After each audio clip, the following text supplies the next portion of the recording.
마가복음 7장. 바리새인들이 예루살렘에서 온 몇몇 종교학자들과 함께 예수의 주위에 모였다. 그들은 예수의 제자 몇이 식사 전에 씻는 정결 예식을 소홀히 하는 것을 보았다. 바리새인을 비롯한 유대인들은 의식상 손 씻는 신용을 하지 않고는 절대 식사를 하지 않았다. 시장에서 돌아왔을 때에는 특히 더욱 문질러 씻었다. 컵과 냄비와 접시를 닦는 것은 말할 것도 없었다. 바리새인과 종교학자들이 물었다. 어째서 당신의 제자들은 규정을 우습게 알고 손을 씻지 않고 식탁에 앉는 겁니까? 예수께서 대답하셨다. 너희 같은 사기꾼들에 대해 이사야가 전곡을 찔러서 말했다. 이 백성이 입바른 말을 거창하게 떠벌리지만 그들의 마음은 딴 데 있다. 겉으로는 나를 경배하는 듯해도 진심은 그렇지 않다. 무엇이든 자기네 구미에 맞는 가르침을 위해 내 이름을 팔고 있을 뿐이다. 하나님의 계명은 버린 채 최신 유행을 쫓기에 바쁘다. 예수께서 계속해서 말씀하셨다. 그래, 잘도 하는구나. 너희는 종교의 유행을 따르는데 거추장스럽지 않도록 하나님의 계명을 저버리고 있다. 모세는 너희 부모를 공경하라고 했고 또 누구든지 부모를 욕하는 사람은 반드시 죽여야 한다고 했다. 그러나 너희는 부모에게 드려야 할 것이 있어도 부모 대신에 하나님께 예물로 바쳤습니다 말하면서 그 계명을 회피하고 있다. 아버지나 어머니에 대한 의무를 그렇게 모면하고 있는 것이다. 너희는 하나님의 말씀을 지워버리고 그 자리에 아무 것이나 원하는 대로 써넣는다. 너희는 이 같은 일을 다반사로 한다. 예수께서 다시 무리를 불러놓고 말씀하셨다. 잘 듣고 마음에 새겨두어라. 너희 삶을 더럽히는 것은 너희가 입으로 삼키는 것이 아니라 너희 입에서 토해내는 것이다. 그것이야말로 정말 더러운 것이다. 예수께서 무리와 헤어져 집에 돌아오셨을 때 제자들이 말했다. 잘 모르겠습니다. 쉽게 말씀해 주십시오. 예수께서 말씀하셨다. 너희가 우둔해지기로 작정이라도 한 것이냐? 너희가 입으로 삼키는 것이 너희를 더럽힐 수 없다는 것을 모르느냐? 그것은 너희 마음으로 들어가지 않고 위에 들어가서 장을 지나 결국 변기의 물과 함께 내려간다. 예수께서 계속해서 말씀하셨다. 사람 속에서 나오는 것이 사람을 더럽히는 법이다. 음란, 정욕, 도둑질, 살인, 간음, 탐욕, 부정부패, 속임수, 방탕, 비열한 눈빛, 중상모략, 교만, 미련함, 이 모두가 마음에서 토해내는 것이다. 너희를 더럽히는 근원은 바로 거기다. 예수께서 거기에서 두로 지방으로 떠나셨다. 그분은 아무도 못 본 줄 알고 그곳의 한 집에 들어가셨으나 사람들의 이목을 피할 수 없었다. 예수께서 안에 들기가 무섭게 고통당하는 딸을 둔 한 여자가 그분이 그곳에 계시다는 말을 듣고 찾아왔다. 여자는 예수의 발 앞에 무릎을 꿇고는 도와달라고 애원했다. 그 여자는 수로보니게 출신의 그리스 사람이었다. 여자는 예수께 자기 딸을 고쳐달라고 간청했다. 예수께서 말씀하셨다. 줄을 서서 차례를 기다려라. 자녀들을 먼저 먹이는 법이다. 그리고 남는 것이 있으면 개들의 차지다. 여자가 말했다. 지당하신 말씀입니다. 주님, 하지만 상 밑의 개들도 자녀들이 흘리는 부스러기는 먹지 않습니까? 예수께서 감동하셨다.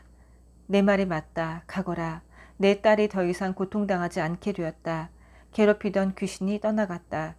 여자가 집에 가보니 딸이 침대에 편히 누웠고 고통이 아주 사라져버렸다.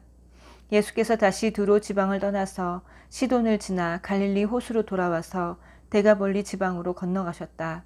어떤 사람들이 듣지도 말하지도 못하는 사람을 예수께 데려와 손을 얹어 고쳐 주시기를 청했다. 예수께서 그 사람을 따로 데리고 저만치 가셔서 그의 귀에 손가락을 넣고 그의 혀에 침을 묻히셨다. 그러고는 하늘을 우러러 기도하시고 깊이 탄식하며 명하셨다. 에바다, 열려라. 그러자 그대로 되었다. 그 사람의 귀는 이제 똑똑히 들렸고 말도 분명해졌다. 순식간의 일이었다. 예수께서 그들에게 입단속을 시켰으나 그럴수록 그들은 흥분하여 더욱 퍼뜨리고 다녔다. 전부 그분이 하신 일인데 대단한 일이다.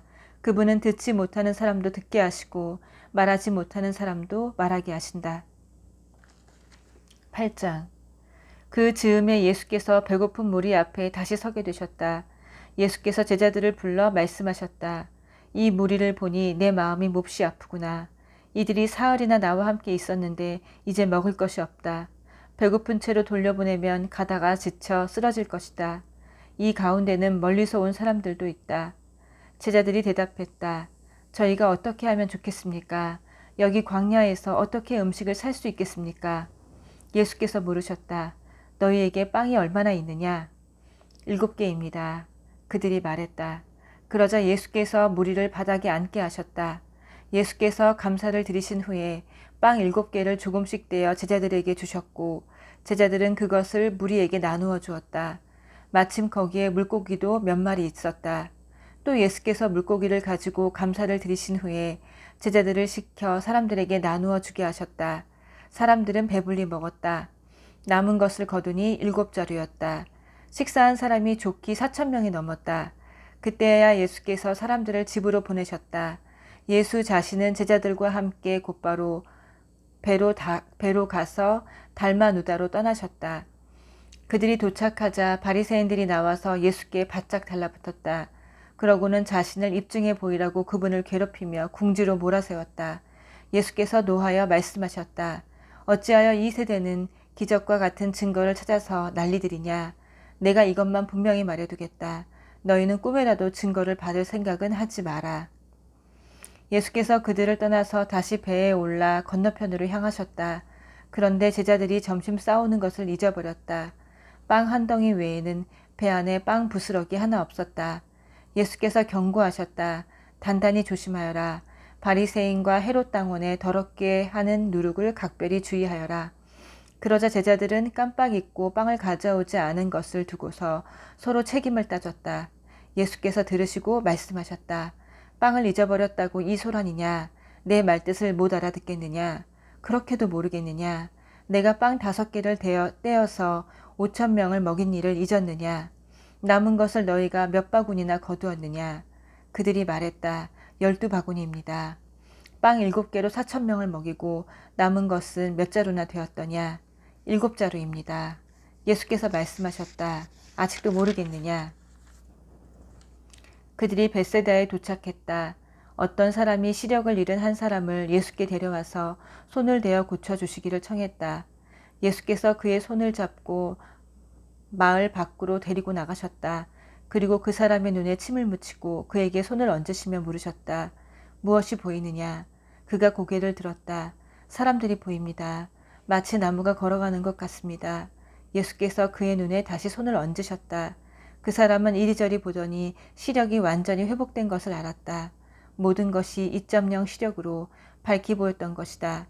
예수께서 그를 곧장 집으로 돌려보내시며 말씀하셨다. 마을로 들어가지 마라. 예수와 제자들이 빌립보의 가이사랴 근방에 있는 마을들로 향했다. 걸어가면서 예수께서 물으셨다. 사람들이 나를 누구라고 하더냐? 그들이 말했다. 세례자 요한이라고도 하는 사람들도 있고 엘리야라고 하는 사람들도 있고 예언자 가운데 한 사람이라고 하는 사람들도 있습니다. 그러자 예수께서 물으셨다. 그러면 너희는 나를 누구라고 말하겠느냐? 내가 누구냐? 베드로가 대답했다. 주님은 그리스도 곧 메시아이십니다. 예수께서는 그것을 비밀로 하되 아무에게도 입 밖에 내지 말라고 경계하셨다. 그러고는 그들에게 다음 일을 설명하기 시작하셨다. 이제부터 인자는 처참한 고난을 받고 장로와 대제사장과 종교학자들에게 재판에서 유죄를 선고받아 죽임을 당하고 사흘 후에 다시 살아나야 한다. 예수께서는 이 말씀을 그들이 놓치지 않도록 쉽고 분명하게 말씀해 주셨다. 그러나 베드로가 예수를 붙들고 항의했다. 예수께서는 어떻게 받아들여야 할지 몰라서 머뭇거리고 있는 제자들을 돌아보시고 베드로를 꾸짖으셨다. 베드로야, 썩 비켜라. 사탄아, 물러가라. 너는 하나님이 어떻게 일하는지 조금도 모른다. 예수께서 제자들과 함께 무리를 옆에 불러놓고 말씀하셨다. 누구든지 나와 함께 가려면 내가 가는 길을 따라야 한다. 결정은 내가 한다. 너희가 하는 것이 아니라 고난을 피해 달아나지 말고 오히려 고난을 끌어안아라. 나를 따라오너라. 그러면 내가 방법을 일러주겠다. 자기 스스로 세우려는 노력에는 아무 희망이 없다. 자기를 희생하는 것이야말로 너희 자신, 곧 너희의 참된 자아를 구원하는 길이며 나의 길이다. 원하는 것을 다 얻고도 참된 자기 자신을 잃으면 무슨 유익이 있겠느냐? 너희 목숨을 무엇과 바꾸겠느냐? 너희 가운데 누구든지 변덕스럽고 중심 없는 친구들과 사귀면서 나와 너희를 인도하는 내 방식을 부끄러워하면 인자도 아버지 하나님의 모든 영광에 쌓여 거룩한 천사들을 데리고 올 때 그를 더 부끄럽게 여길 줄로 알아라. 아멘.